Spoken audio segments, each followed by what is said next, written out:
Welcome to the webinar. My name is Elissa Tucker. I am a principal research lead at APQC. I focus on the topics of HR and human capital management. And today's webinar is the last in a three-part series where we've been sharing the results of APQC's survey on the state of learning and development in organizations today. So we fielded the survey in 2023, and we collected data on learning and development drivers, practices, and outcomes. We had 300 learning and development leaders from across the globe, from across industries, respond to the survey. And their submissions also represented a variety of organization sizes in terms of both revenue as well as headcount. So on our first webinar, we talked about learning needs, learning and development function staffing, as well as spending. And on our second webinar, we looked at programs, practices, as well as technologies that organizations are using for learning and development today. And I've included links to the on-demand versions of these webinars and to the slide decks as well for these webinars. And so all registrants as well as attendees will receive a copy of the recording of today's webinar as well as the slide decks. So you will have links where you can go back and watch those on-demand webinars if you're interested in watching the full series on our survey results. So one note as we move into this, I want to share how we defined learning and development for the purposes of our survey. It includes onboarding, performance management, career development, and training and development. And this definition aligns with APQC's process classification framework, which we call the PCF for short. The PCF is a taxonomy of common business processes, and Section 7.0 of the PCF focuses on human capital management processes, which include learning and development processes. And I've also included a link to the PCF at the end of this slide deck, so you'll be able to access that if you're interested in learning more. So to set the context for what we'll be talking about today, I want to do a really quick recap of some of the takeaways from the first two webinars that we had. So let's turn it and do that. Okay, perfect. So during our first webinar, we saw that nearly all the organizations in our survey increased their learning and development staffing and spending over the past 12 months. And we saw that organizations at the median are spending 1/3 of their learning and development budgets on learning and development technology. And the top drivers of learning needs are business productivity and technology goals, skills gaps, as well as competitive labor markets. And during our second webinar, we saw that at the median, organizations provide an average of 6 learning days per employee per year. Leadership development is the most commonly offered formal learning program, and this is followed by mentoring and upskilling. A majority of the organizations in our survey allow employees to access learning tools via work tools such as Microsoft Teams. And the most common learning technologies are learning portals and learning management systems. These are commonly used. And perhaps not surprisingly, we found that few of the surveyed organizations use an AI-driven learning platform. So that's just a brief recap. If you didn't attend the first two webinars, I encourage you to take a look at the on-demand webinars where there's lots more detail on these findings, as well as some more of the metrics that I just talked about at a very high level. Okay, so for the webinar today, we'll be talking about the survey findings related to learning measures, learning outcomes, and then the learner experience. And along the way, I'll share my thoughts on these findings. And this was the first time that APQC fielded this particular survey. So as we go through, I'm also going to share with you some new questions that these survey results raised for me that I want to explore next time we field this particular survey. And I want to invite you along the way to share your thoughts and your questions, whether it's for the chat today or for future iterations of this research. We'd love to hear what you would like to see. And we will have time at the end of the webinar to talk about some of these comments and questions.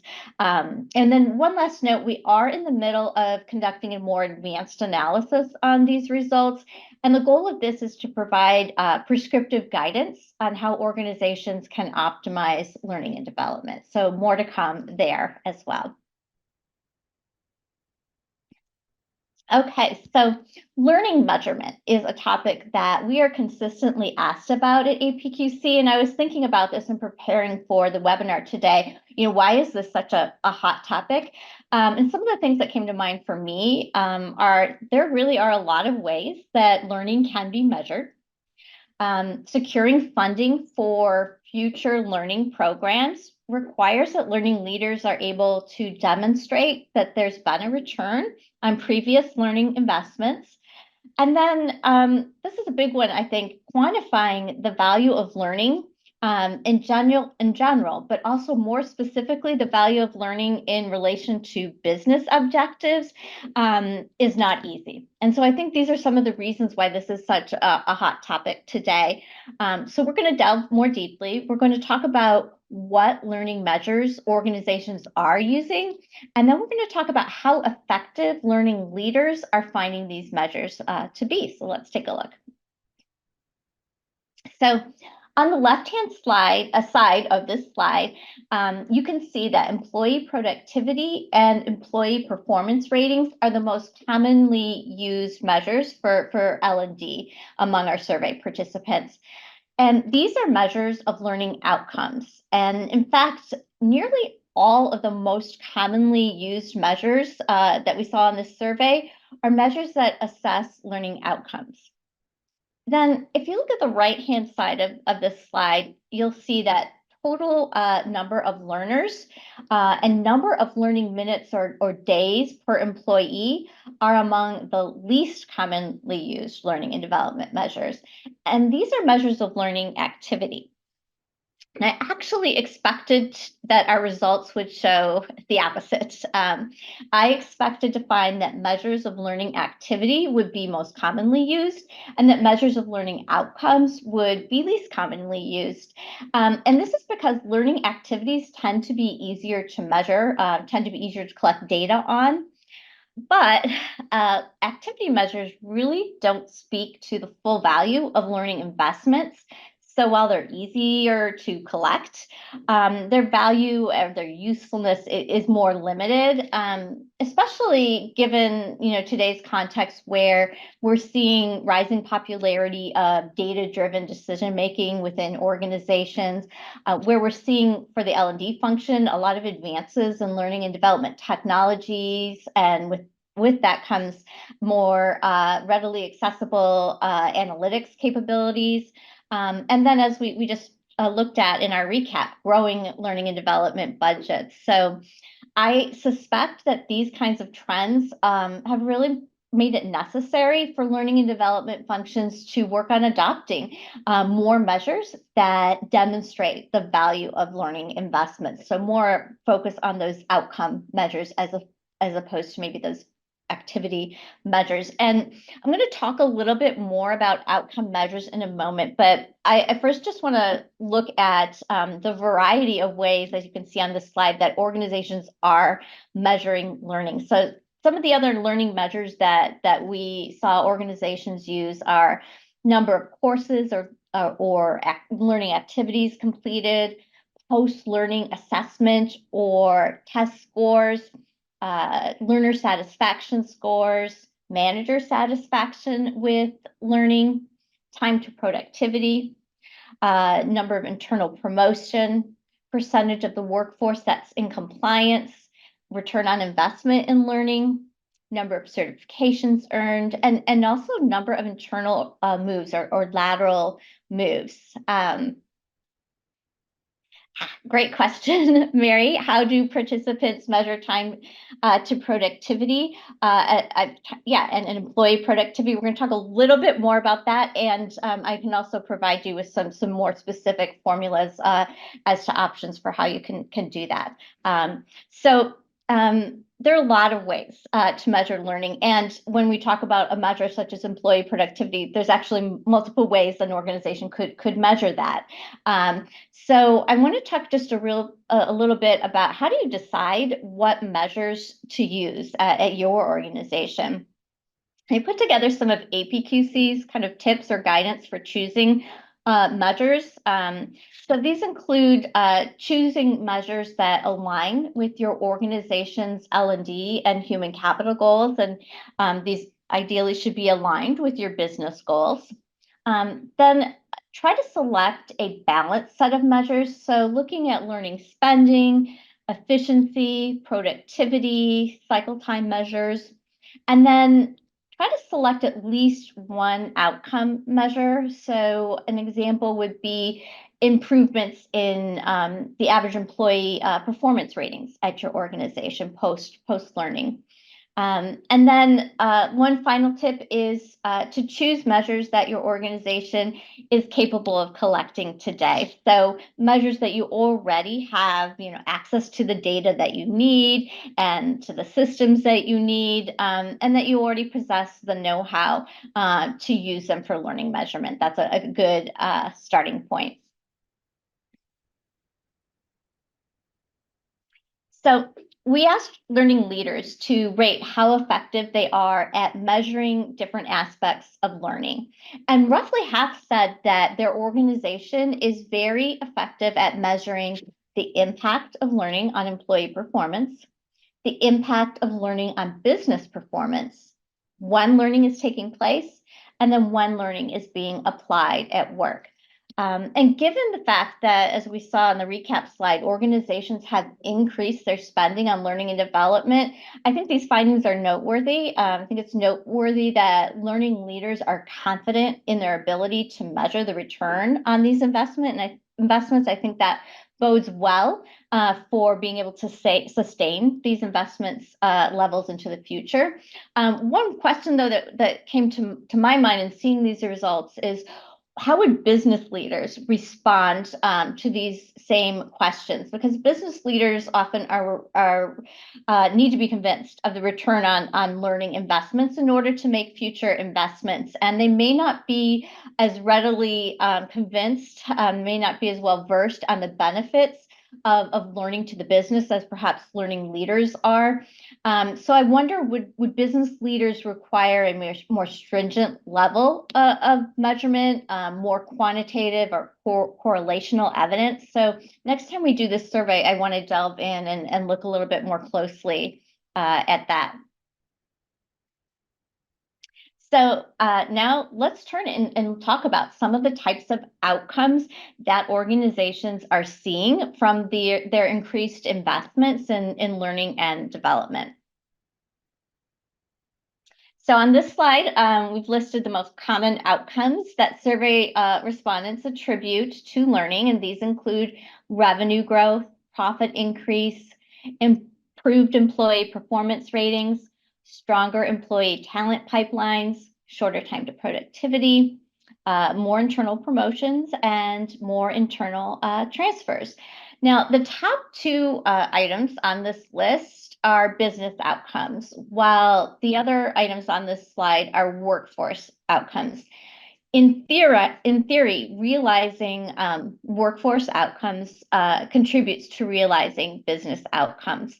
But I do want to note that we asked learning leaders what they attribute learning to impacting, not whether they actually have quantitative evidence of this impact. And that's something that I wish we had asked, and that when we conduct this again, I really want to delve deeper into, how are they looking at this? How tightly are they making that connection between learning and development investments and things such as revenue growth?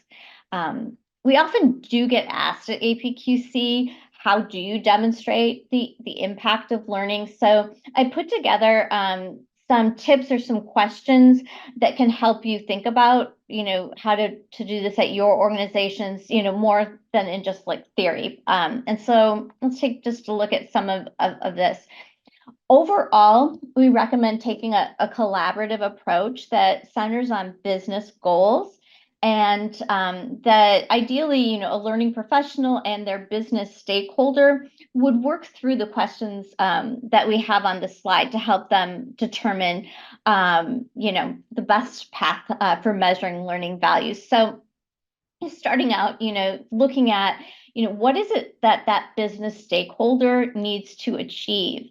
What measures are they using to assess their performance on this goal? What are the targets that they're trying to achieve? What's the baseline that they're starting from? And then from there, determining what the learning need is that, if met, would help this business stakeholder realize their goal and achieve those measured targets. And asking, what is the value of meeting this need from the perspective of that business stakeholder? And then from there, determining, what learning solution will you use to meet this learning need that you have identified? What is the cost? What's your anticipated return on investment? And then from there, what are some leading indicators that the business stakeholder is using to measure their progress? And then what leading learning measures could you be monitoring in tandem? And then at the end, after the learning has taken place, taking a look, did the business stakeholder reach their goal? To what extent? What do their measure outcomes for their goal say about how much of that anticipated value the learning solution helped realize? And then really looking at what was the actual cost and versus the estimated actual return for this learning solution. So some of the things to think through, really focusing on that business goal and working collaboratively with your business stakeholders. So we've talked a lot about the impact of learning on the business, but I want to turn now and talk about what the impact of learning is on employees. To gain a better understanding of this, we asked learning leaders a number of questions aimed at gauging what the learner experience is at their organizations. So here we found that the learner experience is an area where learning leaders are telling us that there's room for improvement. And I think this finding is really important because the learner experience can impact employee engagement and retention positively or negatively.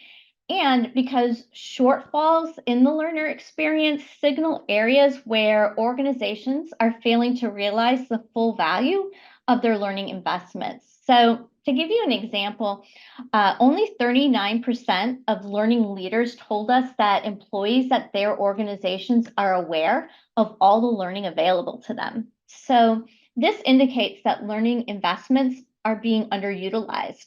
And from previous APQC research, and as well as research from other reputable organizations, we do know that when employees aren't learning and growing, they are more likely to leave the organization.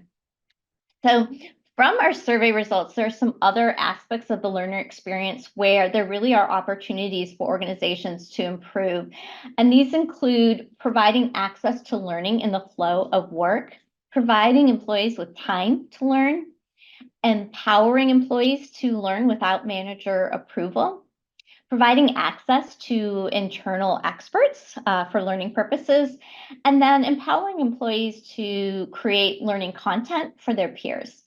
So imagine the returns to organizations when employees understand all of the opportunities for learning that are available in their organization, when they can receive learning recommendations based on their current roles and career paths, and can receive learning that's personalized to their learning preferences. So learner experience, I think, is a great opportunity for improvement that can perhaps hopefully push the outcomes that organizations are getting from their learning investments.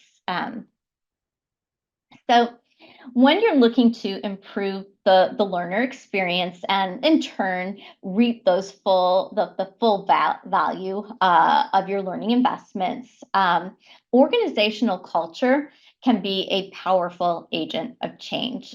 On our survey, we asked learning leaders whether attributes of learning organizations describe the culture at their organizations. And a majority of learning leaders told us that their organization exhibits many of the hallmarks of a learning organization. So, for example, a majority of learning leaders agreed that at their organization, new ideas are encouraged, shared, sought after, that it's safe for employees to give and receive feedback without fear of reprisal or termination, that lessons learned and ideas for improvement are regularly documented, that different employee viewpoints are heard and welcome, that knowledge is easily accessible and shared freely, that mistakes are acceptable as long as they lead to learning and improvement, and that informed risk taking on the part of employees is encouraged. So I think these are really positive findings about the culture that supports learning at the organizations that we surveyed. What I would like to ask next time around when we do this survey is to be able to ask employees about their experiences and to really be able to compare their assessment of the learning culture, the learner experience, compare that to the views of learning leaders, which we're looking at today. So this brings me to the end of my prepared presentation. If you haven't already submitted comments or questions, this is a great time to do so. We'll go ahead in a minute and go over those. While you're submitting any last minute comments or questions, I want to just do kind of a quick recap of what we learned today, what we talked about today from this research. So some key takeaways on what this research says about learning measurement and learning impact. So we do know from our survey that organizations are focused on measuring learning, and that learning outcome measures are more common than measures of learning activity. Learning leaders told us that they are effective at measuring learning outcomes, but we saw that many organizations have an opportunity to improve the learning experience. As we just talked about on the last slide, fostering a culture of learning can fuel learning and positive learning outcomes within an organization. Most organizations in our survey display at least some attributes of being a learning organization or having a learning culture. And then to realize the full value of learning investments, we recommend putting learning stakeholders, the business leaders, the employee learners at the center of your learning strategy, planning, and measure identification. And then when working with stakeholders to select learning measures, aim to have a balance that considers cost, efficiency, speed, as well as learning outcomes.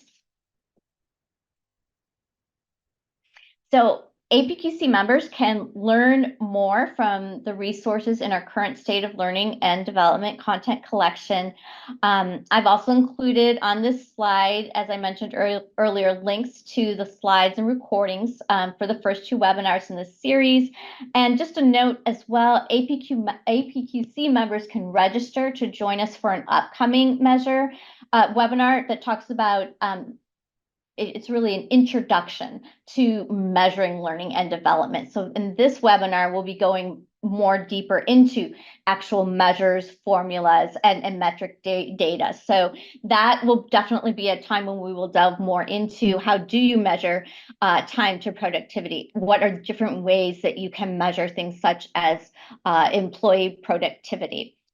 So encourage you to register for that. And now I want to take some time to look at your questions. So I mentioned the question earlier, how do survey participants measure time to productivity and employee productivity? So time to productivity would be looking at either manager assessment or even formal performance review assessments to look at whether it's a new hire or an internal transfer to a new role. When have they met the criteria that for example, your performance goals indicate that they are performing at that baseline level. And so depending on the role, that's going to differ, but that is something that would be predetermined between manager and then the performance goal setting process. And then employee productivity would be very much if we're looking at it at more of a granular level, what type of output a given employee or type of employee is realizing for the investment, the input of resources that they are putting in. So are they increasing their output? So that could vary depending on the roles within that organization. If we're looking at it from like a macro perspective, looking at employee productivity from the organization level, then we would look at something such as revenue or profit per employee. So another question, any recommendations around measuring learning impact outside of the typical Kirkpatrick levels and using surveys, trying to avoid survey fatigue? Yes, there are. While I will say, in my experience, the Kirkpatrick levels are very commonly used. There are alternatives. I'll try to put together a list of those for the follow-up email when you get the link to the slides and recording, so that you can see what other alternatives are out there and that organizations are using. And then another question is, what are organizations doing to effectively foster a learning culture? So we've done a lot of research just on culture in general, as well as what makes a learning organization at APQC. And we've seen one way that organizations specific to fostering a learning culture is they do revisit their performance review process and how managers are interacting with employees when it comes to learning, coaching. That's definitely one lever for that. And I can add some links to those resources in the follow-up email as well, so you can learn more in general about how to influence culture in your organization, but then also what it takes to drive a learning culture or foster a learning culture in your organization. Oh, I love this next question from Richard. I know we're almost out of time, but you asked, have we looked at the ISO 3437 in human resource management, learning and development metrics? Does that provide a framework for a metrics effort? Yes. I have looked at this. I think it's probably connected to some of the greatest minds probably right now when we're talking about really how to demonstrate the value of learning. So I'll also include a link to that in the follow-up email, but that's definitely, I would say, where I see some of the most cutting edge efforts to document, how do you really put some quantitative numbers behind learning and do it in a way that resonates with business leaders. So yeah, definitely, if you haven't looked at that, I would encourage you to take a look at that. I believe it's still in development, but I think there are a lot of valuable resources related to that as well. So we are at time. If you have additional questions, or if I didn't get to your questions or comments, please feel free to shoot me an email. My email is etucker@apqc.org. And I do want to encourage you to check out our other events that we're holding, other future webinars, opportunities for learning from APQC. And here's the contact information where you can follow APQC on social media. And then here is where you can connect with me via email or follow me and connect with me on LinkedIn. So thank you so much for your time today. I'm going to definitely look at all of the comments as well that I didn't have a chance to look at while I was presenting, and appreciate your participation today. Have a great rest of your day.